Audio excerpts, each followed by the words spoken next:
Good evening, everyone, and thank you for joining us. We will begin the webinar in 1 minute.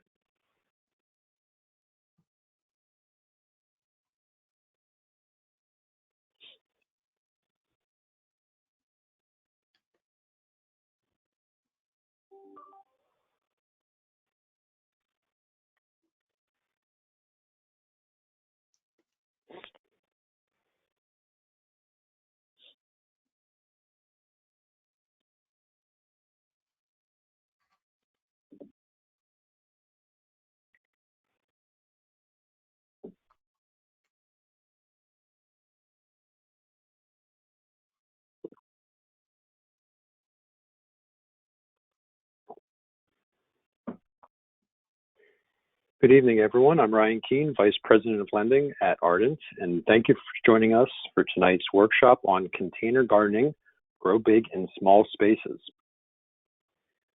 Please keep in mind that this is only our third virtual workshop, so we do ask for your patience as we continue to adjust to this new format. We also understand that everyone is dealing with a lot right now, and the team here at Ardent is committed to doing whatever we can to help. If you have any additional banking or borrowing needs, please don't hesitate to contact us. If you need to ask a question during the workshop, please click the Questions tab and type in your question. The photo to the left is a screen of an iPad, and the photo to the right is a screen of a desktop. We have Lisa from Ardent's marketing department on the line who will relay the questions to Eva during the seminar. There will also be a Q&A session after the workshop.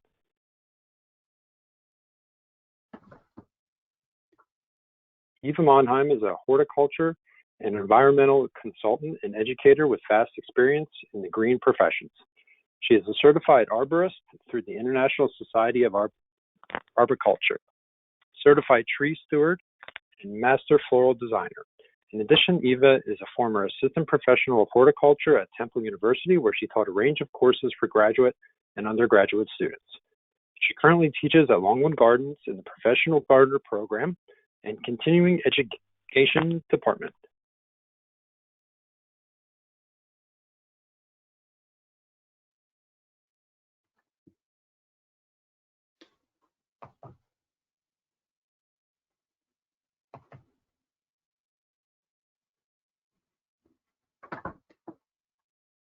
Hello, everybody.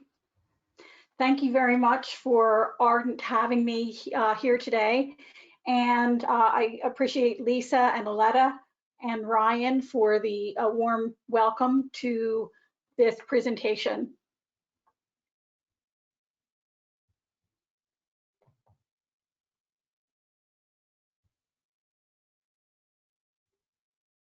And for some unknown reason, my PowerPoint disappeared.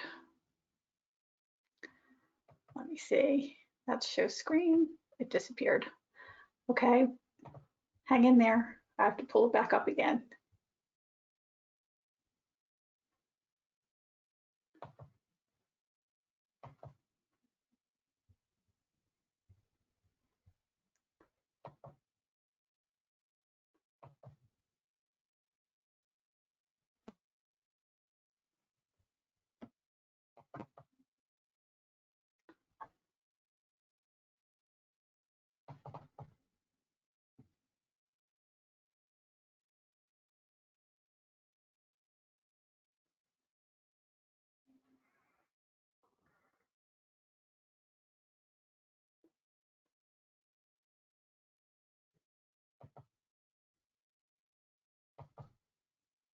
Okay, can you all see that?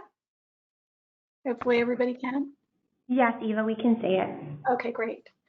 Container gardening is a wonderful opportunity for people to get started in gardening or to enhance an area.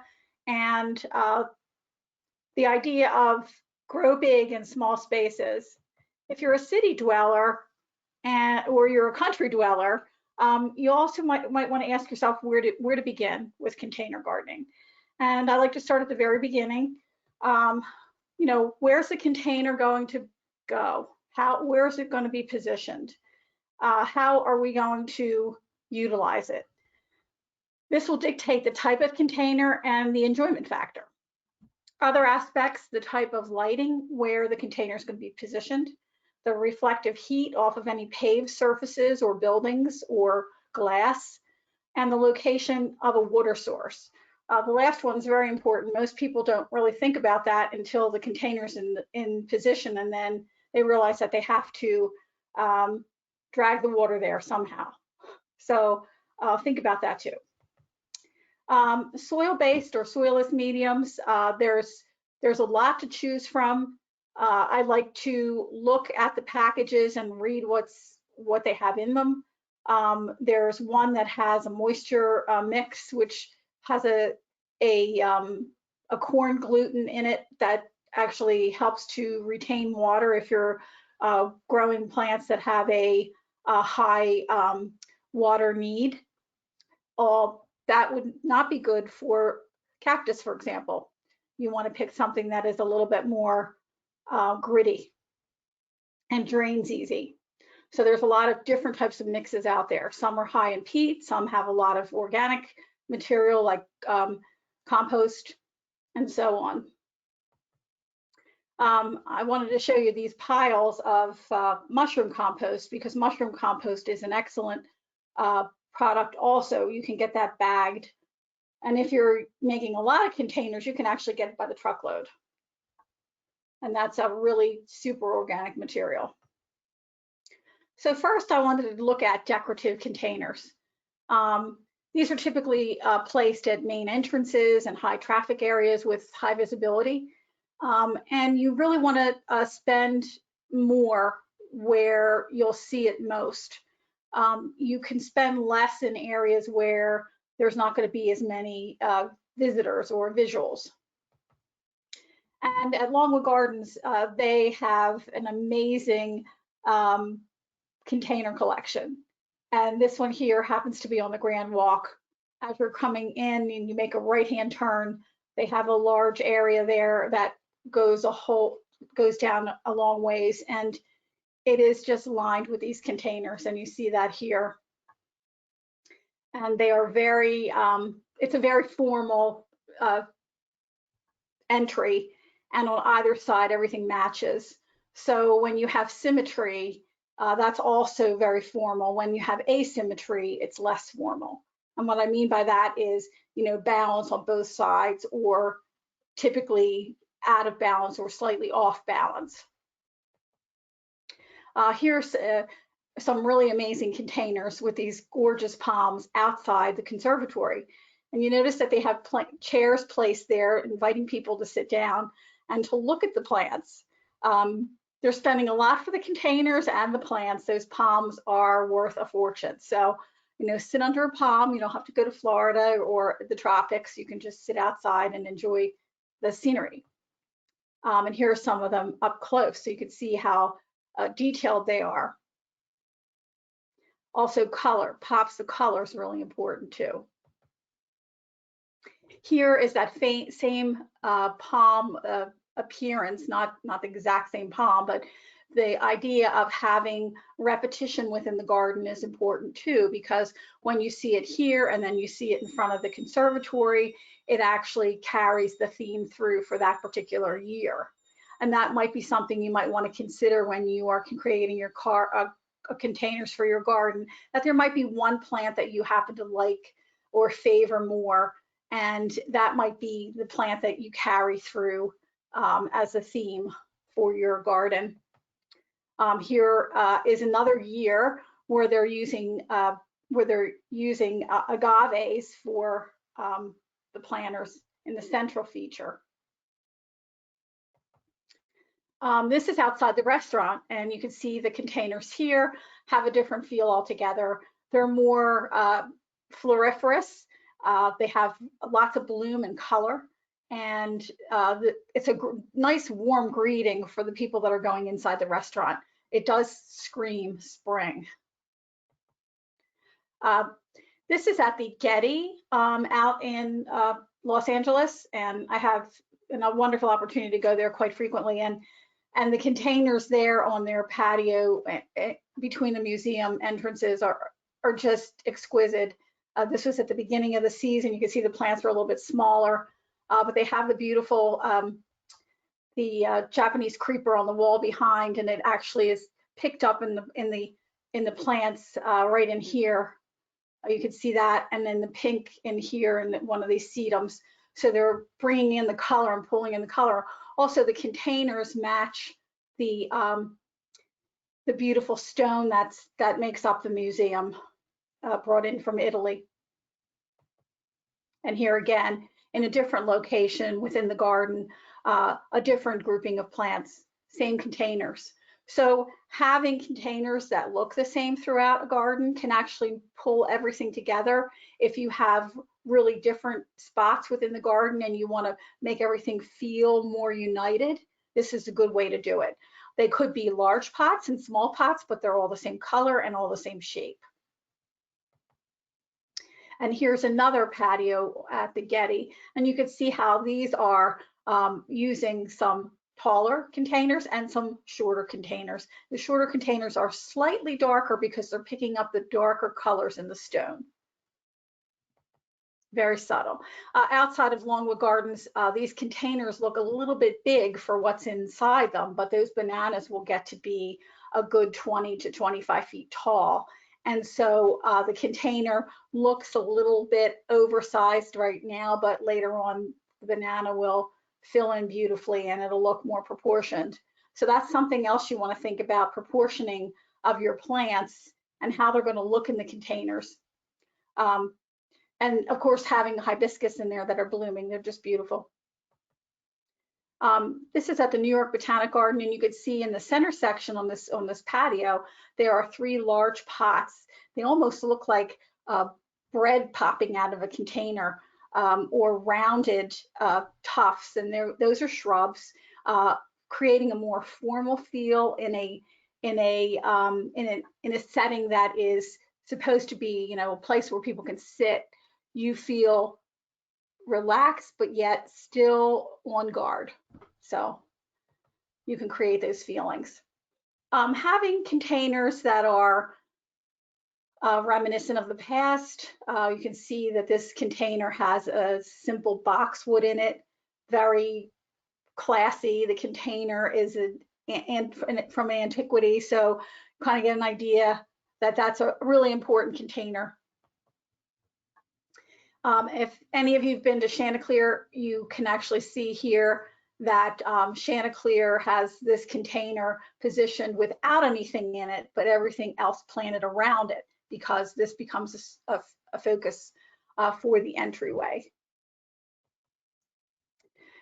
This is the Descanso Garden in California, outside of Los Angeles, and they have an amazing garden and gift shop, and I think that their displays are quite nice. And this is the middle part of the day. It's very bright, it's very hot, and they still want to welcome you. Towards the end of the day, that bench is in the shade, so a nice greeting for someone who might want to get out of the hot sun and have those plants right next to you.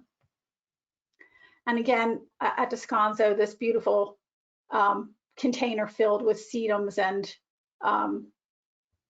other types of plants. This one here is at a person's home, more formal. You have a mandevilla vine in the middle, and you have this beautiful urn shape. So if you're going to spend more money, spend it where you do most of your entry. If you enter your back door more than your front door, you might want to maybe have a little bit more relaxed look, but you might want to put some more money into the back door and maybe make your front door more simple. This is at Longwood Gardens in one of their side gardens, and I love this piece because you notice that the fountain up here is a snake head, and the whole urn looks beautiful with the flowers around the base. And what I want to point out to you is this is a formal container, but at the base they have more utilitarian containers. The clay pots that are down here along the base, they're actually matching the brick that they're sitting on, and so is the large container. And here's that same grouping of pots, just different plants, so you can get a feel for this early in the season and what that looks like. This particular grouping of containers is at the Scott Arboretum at Swarthmore College. They have a beautiful garden there. If you've never been there, I would highly recommend. You can walk the grounds. Actually, they're open now as long as you keep a safe distance. A really, really beautiful collection of pots, and here out off of one of the dormitories. And again, across the way from that grouping of plants is another grouping, and notice the pots. They're very, very attractive. And they're also working the pots with the surrounding buildings. You'll also note that some of these buildings will reflect heat depending on their aspect, whether they're facing north, south, east, or west. And of course, the ground that they're on will also heat up. And that is something you need to think about too. This is at the New York Botanic Garden, and this is at their restaurant area. The tulips are fading out, but just to kind of give you an idea that you can do a cluster of pots and then leave the 3 on the right-hand side, these 3, and then take this one out and put another one in, and you change the whole visual. So one of the really endearing facts about using containers is that you can change up your visual very quickly by having other pots in the background. It could be in the back of your garden and you just switch them to the front of your garden, and then maybe this one here, you'll pull the tulip bulbs out and you put something else in. So these are some things to think about. I really like this monochromatic color scheme, which says formal or formality. When you're looking at color schemes, the monochromatic color scheme is one that carries a lot of weight when you're thinking of putting something by the front door, or making something feel more formal, or if you're having a wedding and you wanted to create containers for a wedding, this would be something that would be spectacular. And also we have some fennel in there, which is wonderful for attracting butterflies and for them laying their eggs and larvae. So that's another thing to think about, also the wildlife and the pollinators that will come to them. I like this one here because it is sitting on a wet stone wall, and the container looks like it belongs to that stone. It's very attractive, and it also blends beautifully with what is in the background. And if you look back here, you can actually see a purple clematis, and that clematis purple is actually pulling this color here in the front. So that purple and purple, even though they're not the same color, they're working with each other. And of course, this grouping of pots at Longwood in one of their gardens, the Mediterranean garden, these agaves, which really are beautiful in these containers. I wanted to put this one in from a formality standpoint because the containers are nice, they have the diamond frost on. This is a euphorbia, but you can't really see them. So you really want to be mindful of what kind of containers you use. If they're going to be covered over, you can get away with using something that's less expensive, more simple in its form, and yet you can create the feel of more formal by having balance, having one plant and another plant opposite each other on a small love seat like this. So this is an outdoor living room. I wanted more about how to do it. We're going to get to that. We're going to get to that. And these containers here, the colors and the larger pots here are very formal also. This one here is taken in Italy, and this is how they have their formal pots lining little porticos. So theme-based containers, these containers usually have a message. And for example, containers for dye plants, might want to put dye plants in these. Containers that hold rare or unusual plants, or plants that need specific growing conditions. And here, these containers were made by Longwood students, and they were made to hold some plants, but the whole exhibit's about plant dyes. So you can actually see the theme running through here.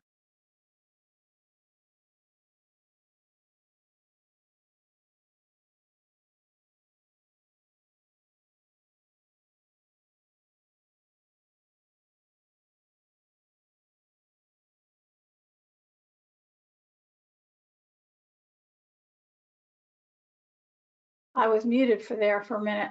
I couldn't get unmuted. Can you hear me? I just want to make sure that you can all hear me.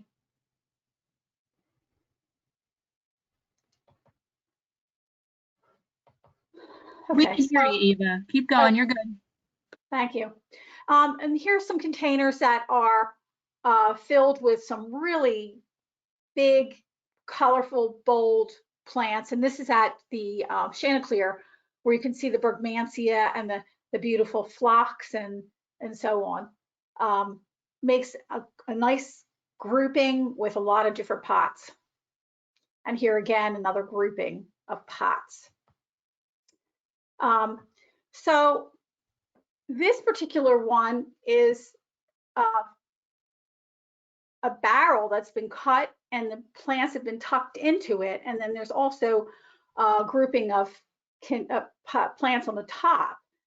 This is not as formal of a container, but you can see how neat this looks with coleus and other plants.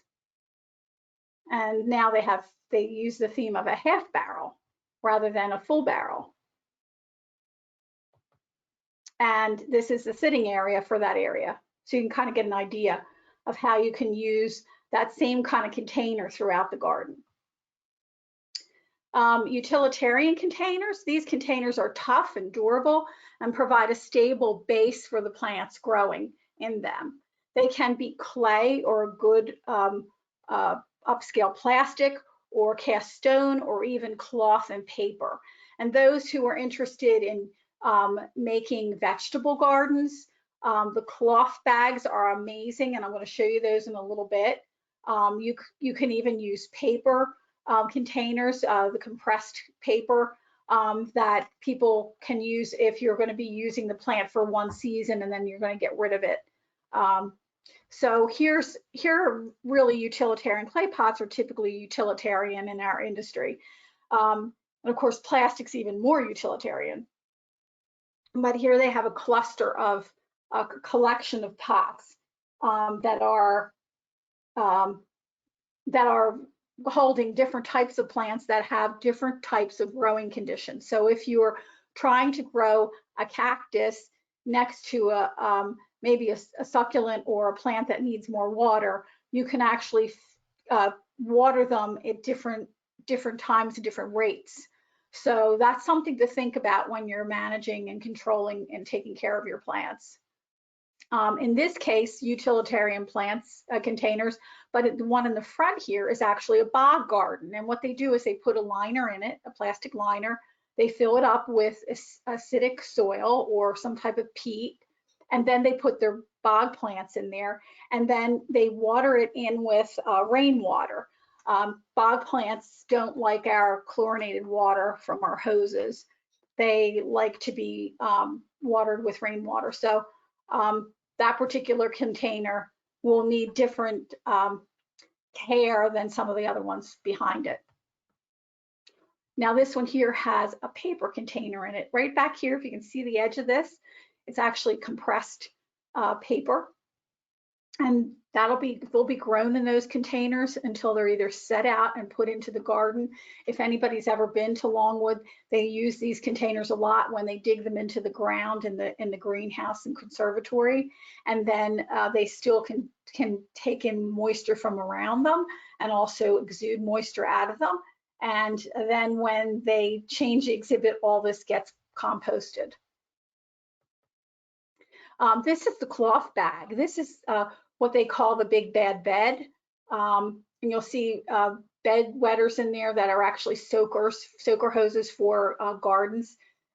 This company has a good sense of humor, but these garden beds are fantastic. And you don't have to put any drainage material into these. You just fill them up with a bag of of soilless medium and water them in well, and then plant your plants.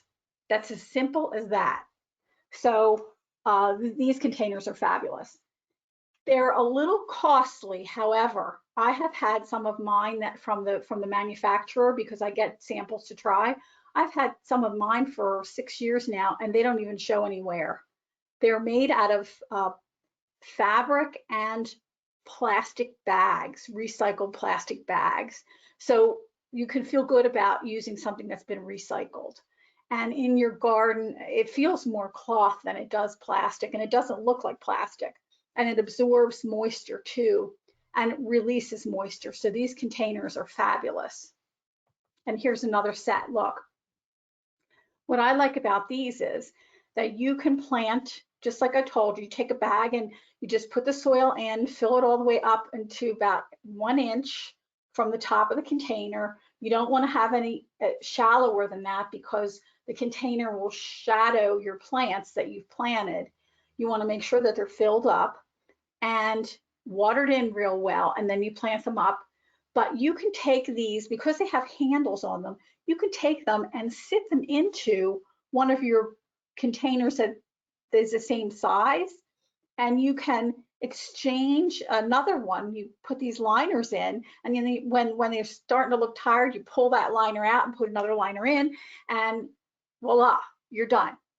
So it's a great way to change your garden very quickly. If anybody's having an event at their home, or if you're having a party or wedding, or these are the kind of things that I would do as a landscaper, or as a party planner. When I would do a lot of weddings, I would do that. These products are fabulous, and you can get them in a lot of different colors. So that's not unique enough. I want to show you some more unique, different types of containers. These are containers that are atypical of the mainstream. And here's one in a truck. How many people have ever seen a planted up truck? Has anybody ever seen one? I hope you have, and if you haven't, there are some in New York City that are planted up like that, and it really is very attractive. I saw this at one of the nurseries that we went to visit. In here, there's the soilless medium, and then they put wood chips on top of it, and then they tuck their plants in, and they have woody plants like a pine tree and juniper shrub growing over the side of the truck, and they have a old log that's decaying to emulate what the truck is doing too. The truck is decaying, and so is the plant material, so is the wood. The old logs are decaying in the truck. So I think it's a pretty clever. Also, container, think of a rooftop as a container too, because they have very limited space. And this is at the Coastal Maine Botanic Garden, where they have a thin layer of protection on the roof. And then they're actually like in 3 layers. And then the plants are put on the very top. And these are fabulous for absorbing a lot of runoff. And so they can be considered a container also, especially these smaller roofs. And here's another one. Just so you can see, low-growing roofs, low-growing plants could be little blueberry bushes or sedums, or be creative. Or this raised container. Most of us don't think of these planters along a house wall as a container, but it is. You're limited by the space that's there. And this one here happens to have boxwood and the heucherellas and heucheras in here in mixed colors. Very effective and easy to do. And the other container here is the in-ground tree. Think of every tree that's planted in the city of Philadelphia is in a limited space for growth. And these are very confining containers for trees.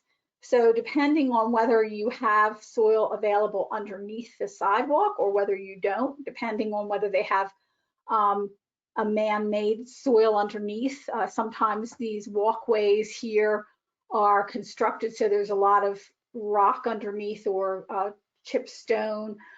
Then the roots can go through that, but for the most part, most of them are containers.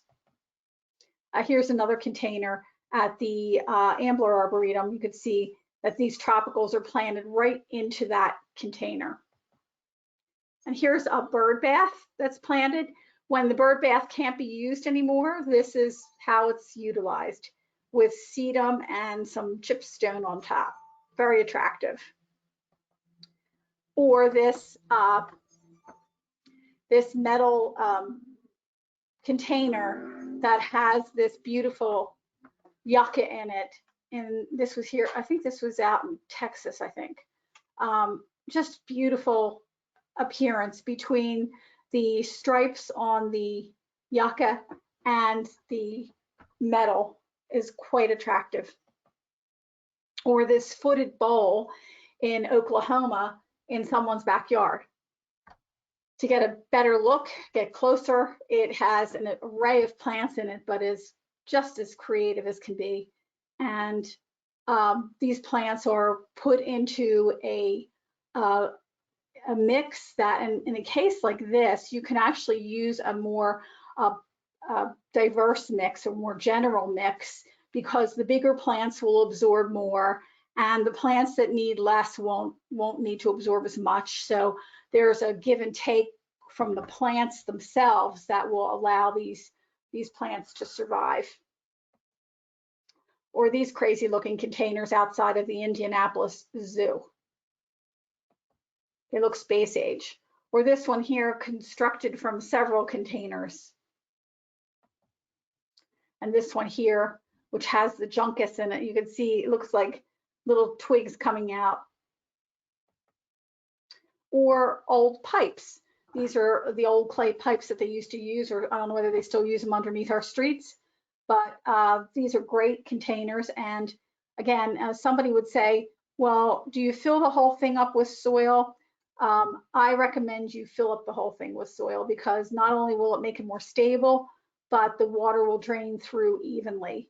If you have a lot of stone at the bottom, you might not have as good a drainage as you'd like to have, because it can create a disparity between mediums, between the stone and the soil. Or these chimney tops. I lived in England for a while, and the chimney tops are quite a fun thing that people use there for containers. Or window boxes. Or walls. And these are blocks that are planted up, and these can actually be almost like room dividers.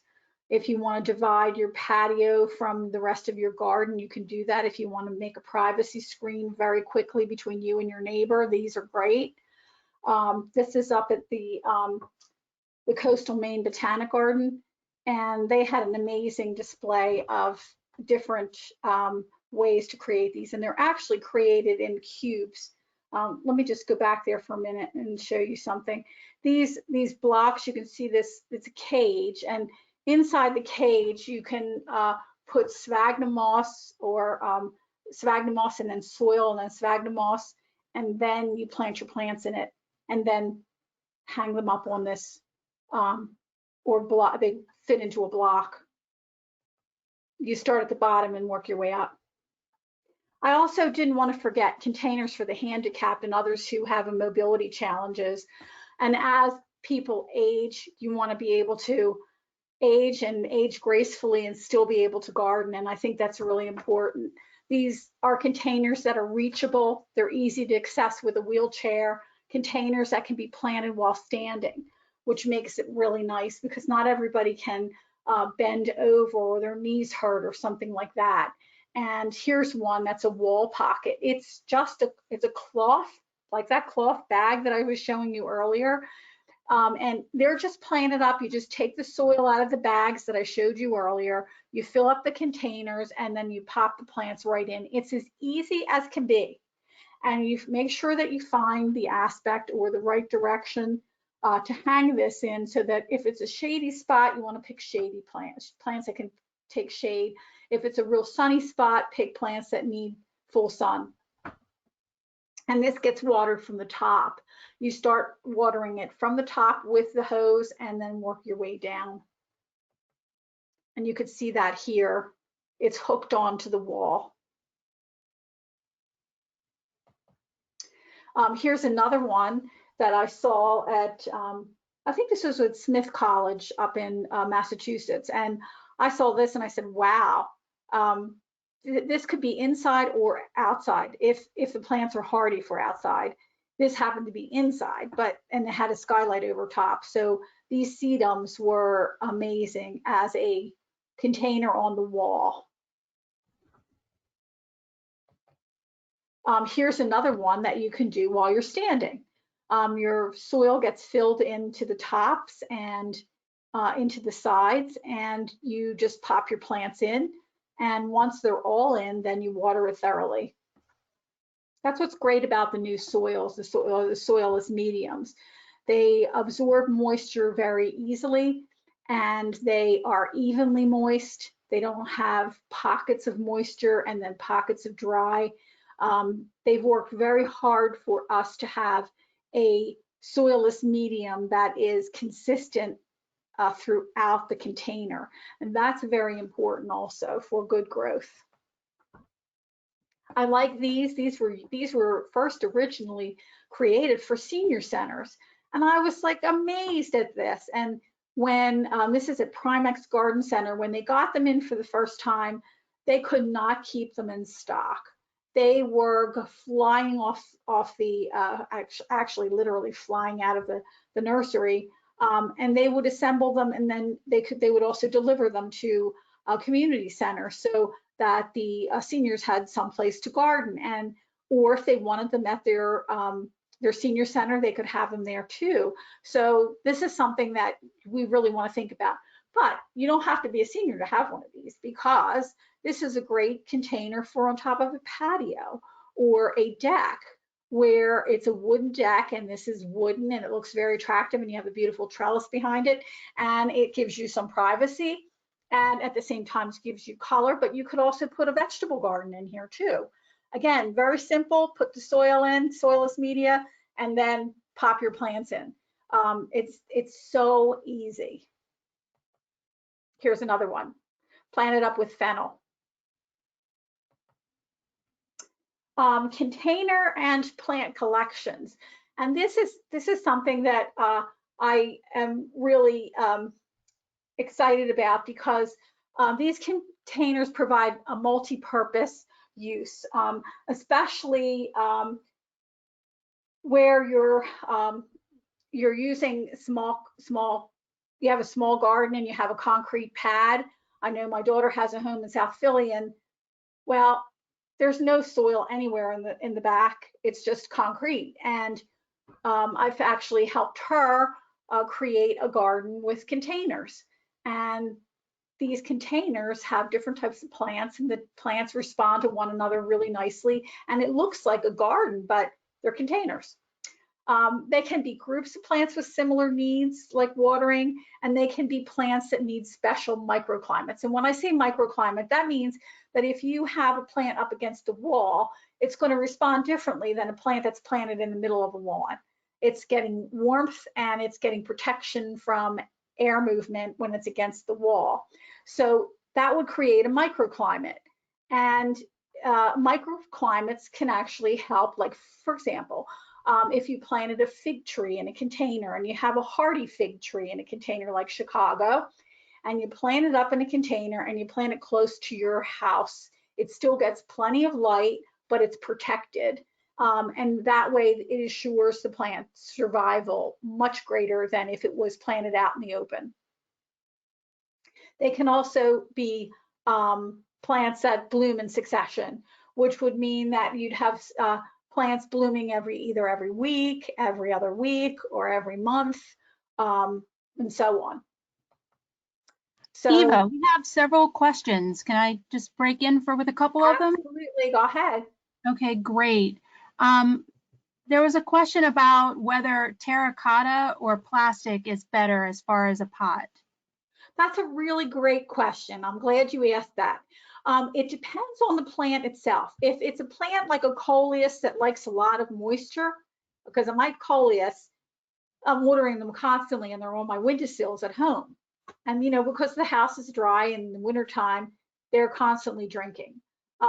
I would not put it in a terracotta pot. I would have it in a plastic or a glazed pot, which means that the water's not going to evaporate from the surface of the terracotta pot. And this is what some of the problems were years ago when people grew in greenhouses. They would grow everything in terracotta. This is before plastic. They would grow poinsettias that way too. But they would have to use regular soil to plant these in because the pot would dry out too quickly. And they were just experimenting with mixes back then. And I'm talking a long time ago, like 20, 30 years ago. And so that's the kind of thing you need to think about. So depending on the plant, like if it's in this case here, you see this terracotta pot right here in the front, this has a rosemary in it. Well, rosemary, if you know where that comes from, it comes from the Mediterranean. And you can grow it in England where you have really sharp soils, which means quickly draining. Then you could put it into a terracotta pot and it will be perfect. I have one outside in front of my house in a pot that is concrete, and it goes right through the concrete. The moisture goes right through. It's like very much like a terracotta pot. So it depends on the surface of the pot itself and whether it's glazed or not glazed or whether it's plastic. And plastic will definitely hold moisture better than a terracotta pot will. So I hope that answers the question. Yeah, Eva, we have a couple more questions on the related topic. Someone was asking that most containers that they have do not have drainage holes, and they're wondering the best way to provide effective drainage in that situation. Oh, that's a great question. Well, if you want a water garden, you have it made because you could do bog gardens in those very easily. Or and I'm going to show you a picture of a water lily container that you can use those that don't have drainage to grow water lilies in if you want to. I have a big old galvanized pot, a big old galvanized bucket in the back that I grew water lilies in one year. It was great because it doesn't have any drainage holes. Okay, so if you want to create containers with holes, there's a thing called an Upsy Daisy, and I don't have this on my list, but Upsy Daisy, that's the brand. It's a plastic disc that fits into a container. And just below that Upsy Daisy where it fits into your container, you drill a hole. And it will hold water at the bottom and then you can plant on the top. But that hole will allow excess water to escape. It has to be a fairly, maybe about 3/4 of an inch hole, so that water can drain out in case we have a heavy rainstorm, so that your plants don't get flooded on the top. But that's a good way to utilize those kind of containers. The other thing that I would recommend is that you can take a drill or a screwdriver or an awl that you would use for punching leather, and you can punch holes at the bottom of that, especially with the 5-gallon, I guess they're spackle buckets. That's what we do that's what they do in the city of Philadelphia to water trees. They'll put 2 of those 5-gallon buckets next to the trees, and they will release water slowly from those buckets. So you can plant something in there that needs a lot of water, or punch more holes in it so that it drains quicker. And also I would recommend, if it's a slow draining container, to use a more sharp soil. When I say sharp, that means that it'll have sand in it, some sand and a mix. That's a quick draining soil. So I hope that answers the question for you.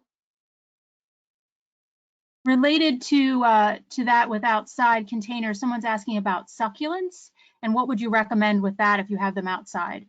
Oh, succulents, yeah. And you're going to see a whole section on succulents in here in a little bit. in this collection section. Succulents love clay containers. They love the papercrete. If you're familiar with papercrete, if you Google papercrete and look it up online, it's a type of concrete and paper mache type container that you can make at home. Those are excellent for succulents. They're also excellent for bonsai if you'd like to do bonsai, which is the special pruning of small trees and shrubs in the Japanese style. That would be great for them. But when you go to the Southwest, you see everything pretty much in terracotta. And that's typically what I would plant mine in, although I have my my aloe and some of my sedums on my back patio. They're planted in terracotta, but if I know that they're not going to get watered on a regular basis, like in the house, they'll be in a liner. I'll put them inside another fancy decorative pot, and they don't get watered as much. But if they're outside, you want to not put them into another container. You want to leave them open, and I'll show you some pictures with some on people's breakfast tables. So hopefully that'll help when you see them. Eva, we have about 15 more minutes for our presentation. So I'm gonna stop questions for right now, and we'll come back at the end and grab a few more. Okay, so just take a look at these collections. I'm gonna whip through these quick. Look at the papyrus in this one, and the different colored containers here. Now, one of the things I was telling the crew here from Ardent that you should always in a container should have what they call a thriller, a spiller, and a filler. And you know, us, the horticulture profession, we know that, like, you know, yeah, thriller, spiller, filler. Okay, so thriller would be a plant that would be upright, like here with the ginger. And then even maybe the papyrus, but it's shorter.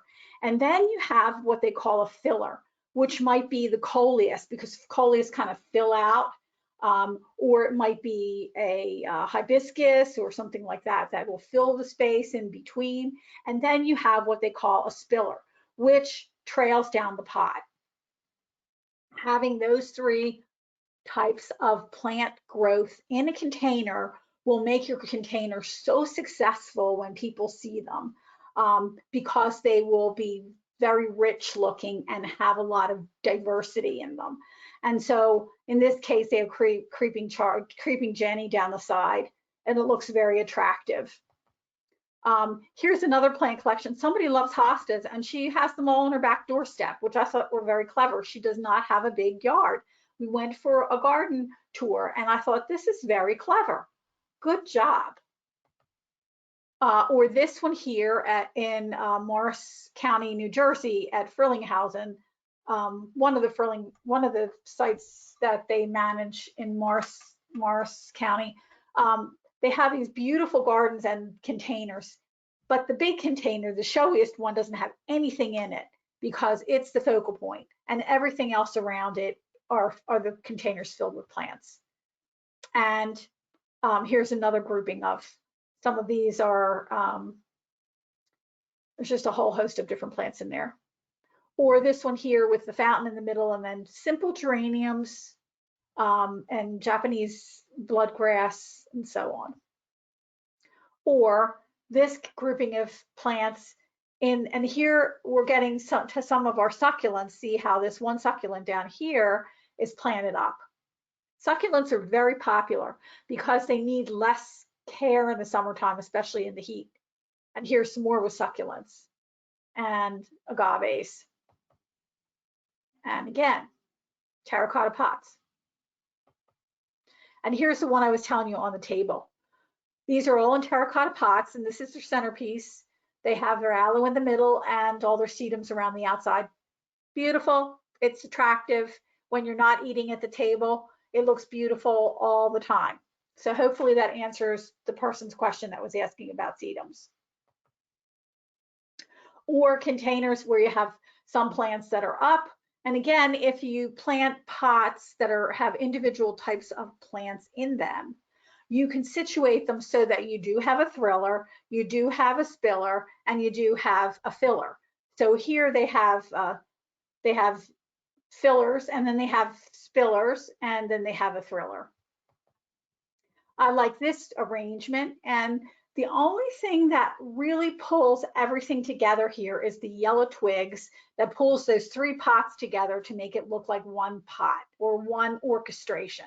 And I love the way this looks. This is outside the restaurant at Longwood Gardens in the early spring with the Adonis, the blooming Adonis in the springtime with the pansies and the tulips. Very attractive. Love the yellow twig dogwood that's connecting them all. Or carex and juncus and a whole host of different types of grass-like containers. And notice that these are in terracotta also. Here's another grouping in terracotta pots.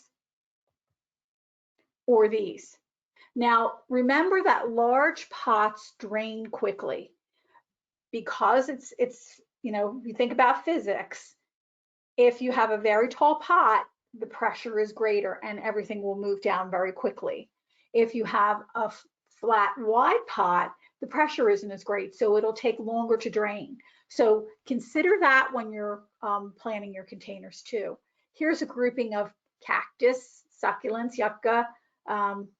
Great combination. Again, they're all in terracotta. And here's another one. This one here is in a concrete saucer that's been made. And I love the way this looks, close to the ground. Again, here you have some, I think that's dianthus or maybe santolina. Or you can plant shrubs. Again, here's a bird bath. And here are 2 succulent pots.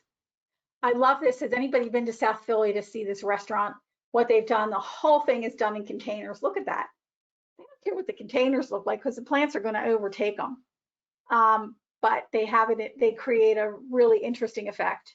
This one here is a wall of plants that separate the back door. You can see the top of the bus there, that white line, from the side street. And this was very effective for this woman. She said, I can't stand looking and seeing all the traffic, and I don't want everybody seeing me on my patio. So I created this plant wall. I think this was in Oklahoma.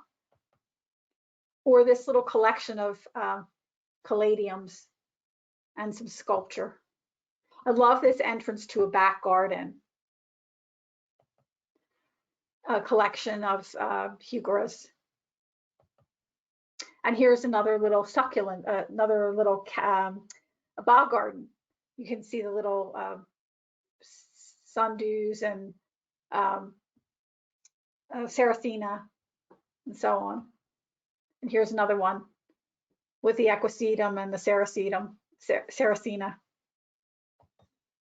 And then I saw this and I thought, this is the ultimate collection. This was in England, but it's a collection of somebody's collection of cacti and succulents, and they've taken them, they're in terracotta pots, and they sunk them into sand. So that's how they exhibit their container pots. Or this is another place in England, which I thought, terracotta pots. There are some places in England are very dry. They only get like 20 inches of rain a year, as opposed to our 40. And I wanted to show you this because this is an old auricula. Back in the 1800s, they would have auricula theaters, and the auricula is a type of primrose that was very, very rare and prized. And so this is how they would keep their collections in their garden. They would make these elaborate pieces of furniture to put their auriculas in. So this is what they call an auricula theater. So I've seen these in quite a number of gardens. And so I think we'll pass through because we've already taken some questions. Planners for pops of color. These planner might be an accent or visual pause or focal point used as a transition from location to one location to another and provide color when everything else is out of bloom. And so here's a nice pop of color with this beautiful Plectranthus. I think this is Mona lavender, or this broom This is ending of a staircase. Notice that that's on the balustrade. Another one on a balustrade. Here on an entrance to a garden, or on the balcony of a garden.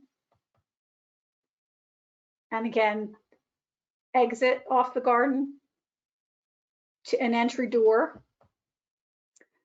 In a garden that's darker in its character, a lot of shade. So they've taken this hanging basket and popped it on top of this terracotta container.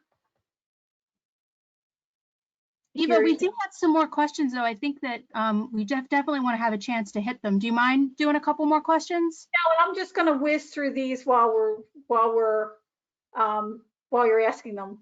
Okay, So, great. Okay. There was a question about fertilizer, and the question was, is there kind of an all-purpose fertilizer that people can use for lots of different kinds of plants and flowers? Yeah, there is, and I personally I have about 3 or 4 that I use. One is Super Thrive.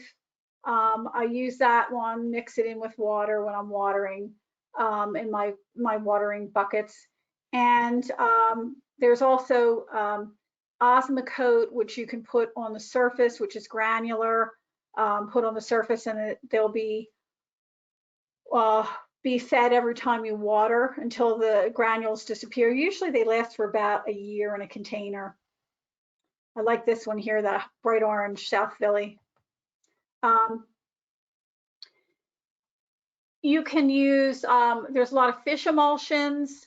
There's some of your dry fertilizers. There's just so much out on the market. I have a tendency of going more organic than I do with chemical fertilizers, but that's personal preference. I find that the slow release fertilizers are far better because the plant isn't just, got it supercharged and then all of a sudden it doesn't have it anymore. It's a vitamin that is released. I'll say vitamin. It's a nutrient that's released slowly over time. But also compost is really important. So if you can use compost in your containers, that acts as a fertilizer also. Mushroom compost is great. And some of your potting mixes will have granular fertilizer within the context of the soilless medium. So hopefully that answers your question. Any other questions? Yes, there's also a question about preventing pests and bugs, if you had any tips for that. I do. And one of the things you always want to remember that the more diversity you have in your garden, the less insects you'll have. The more birds you have in your garden and beneficial insects like praying mantis and assassin bug and lady beetles and so on and so forth, they are there. And I never use a spray. I've been in the industry for over 40 years and I still never use spray on anything. And somebody said to me when they came to my house the other day, they said, "Oh, your bay leaf has a scale on it." I said, "Oh, I know. It goes out, and as soon as I put it outside, the birds peck away the scale. So I don't have to worry about it." And it's true. I put it outside, and it's as happy as a clam out there. So the more diversity that you have, the better the insect control you'll have. It's just the natural way of things. They've done a lot of studies on this up at Penn State. They said that if you take a look at a landscape outside and if it only has like 2 things, it's always going to have bug problems. But if you have 10 or 15 different types of species out there, you'll have less problems. So, and also birds like to come to diverse communities because they feel safer. And that's because they have more places to hide. And while they're hiding, they're eating your insects. So those are some of the things. If you have problems with Japanese beetle, I like to use milky spore, which is a natural bacteria that you put in your lawn, and it takes care of your Japanese beetles, for example, and it won't affect anything else. So let me just go through this real quick, and then we'll continue through, and then you can ask another question. These are edible. Eva, we have about 2 more minutes. Okay, I just want to show these edible containers. So you can see these. You can have beans climbing up. Again, walls of. These are all edibles. A fabulous garden from above. Hanging containers. Very colorful. Water gardens we talked about. Here's where you could have an old tub and it's made into, or just take your cuttings of flowers and float them on water, which is very, very popular right now. Where to shop, I recommend going to a good garden center or botanical garden because you want to have knowledgeable staff and you can get all kinds of things from these places and they will be able to tell you how to care for it and what you need to do. But the other thing is that they also have classes, and there's nothing better than taking a class if you're not sure on something like you're all doing tonight. This is one of the classes I taught down in Potomac, Maryland. I did a rose workshop and how to plant roses, and this lady won this one. She was so excited, but it has a filler, a spiller, and a thriller. Lots of different plants to pick from. You can do woody plants in containers, shrubs and trees in containers, combinations of trees and annuals, trees and perennials.